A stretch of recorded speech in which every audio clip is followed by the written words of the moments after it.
Right, now the different types of ringworms in different places. Okay. What are, in terms of, let's say, the signs and symptoms, are they the same, and the appearance as well? So I think we'll start with the one of the scalp because it's more common. It's more common. So with ringworm of the scalp, what you may notice is itching, loss of hair or hair breaking, and of course a circular patch. And the thing I'll mention is it's not always that that lesion will be a ringworm. Yeah. Most people will think that a circular lesion is always a ringworm. But if it's in a school-going child, it's highly likely it's a ringworm. It's a ringworm, okay. But if you're an adult, there are other causes of hair loss and itching. So it's best to have that looked into before it progresses into hair loss, kabisa. Yes. But with school-going children, then you're allowed at that point to think this is ringworm. If you have a pharmacist or a farm tech who's knowledgeable in treatment, can approach them. As I said, people think that a cream works for ringworm of the scalp. It doesn't. We saw that most of the time. Yes, people would always go for the cream and the deworming and the deworming. So they'll take a cream and a deworming tablet. Daktari nimetumia hii haifanyi kazi.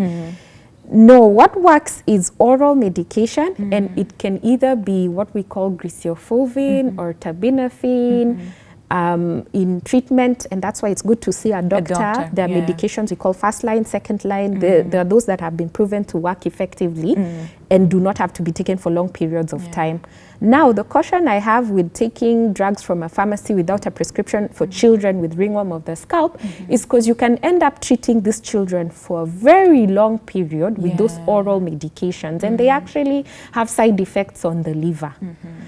So they need to be monitored, especially if they're going for longer than 4 weeks. So any mother who approaches a pharmacy and they're given medication, or parent or guardian, and then given medication for a child for ringworm of the scalp, if it's oral medication, you should not be taking it for more than 4 weeks without an appointment with your doctor. With the doctor, yes. Okay, all right. And what about the one on the face?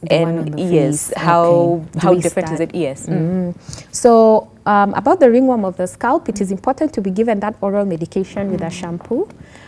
Yeah, because you need to attack from both sides, from the blood and from the scalp. And the scalp as well. Shampoo has been proven to work much better than the cream. For the face, start with a cream and see your doctor if you're not getting improvement after 1 week.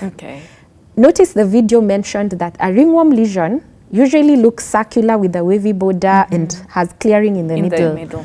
Sometimes you might be applying cream on a lesion which is not a ringworm.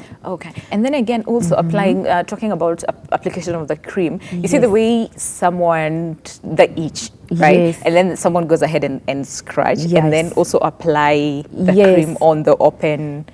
How dangerous is that? Okay, it's good that you've asked that question, because even with cream, there's a way to apply it. And then note, with cream, it should not be cream that contains a steroid. It should be purely an antifungal cream.